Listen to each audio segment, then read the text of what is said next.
In this episode of Philosophers with Strange or Peculiar Beliefs, we look at Friedrich Nietzsche, who lived from 1844 to 1900.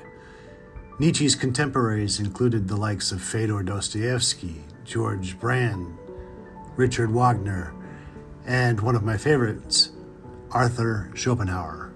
Some of Nietzsche's ideas were shaped by a broader intellectual climate that included Charles Darwin, Johann Wolfgang von Goethe, Ralph Waldo Emerson, David Strauss, and Frederick Albert Lang, all intellectual titans in their own right.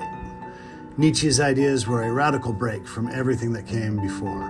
His concepts were shocking and controversial, aimed at dismantling the foundations of Western morality and truth. Some of his strangest ideas were the death of God. In his book, The Gay Science, Nietzsche proclaimed that God is dead, God remains dead, and we have killed him. This was not a celebration of atheism, but a chilling diagnosis of Western society. He argued that the rise of science and secularism had made a belief in God impossible, leaving humanity adrift without a source of objective meaning or morality. This death of God was, for Nietzsche, a terrifying event that would lead to widespread nihilism and a spiritual crisis.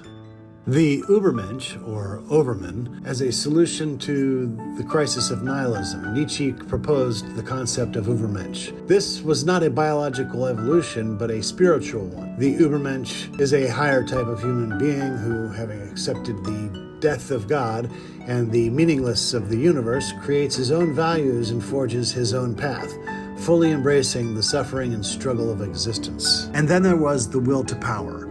For Nietzsche, the fundamental driving force of all life was not a will to survive or to be happy, but a will to power, a desire for strength, dominance, and self-overcoming. This controversial idea was later twisted by others to justify political ideologies he would have despised. And lastly, the dystopic idea of the eternal recurrence. Perhaps his strangest and most unsettling idea was the thought experiment of the eternal recurrence. Nietzsche asked his readers to imagine that every single event of their lives, from the smallest to the most significant, would repeat itself exactly for all eternity. Would you be crushed by this thought? Or would you affirm it, saying yes to life? For Nietzsche, this was the ultimate test of one's love for life.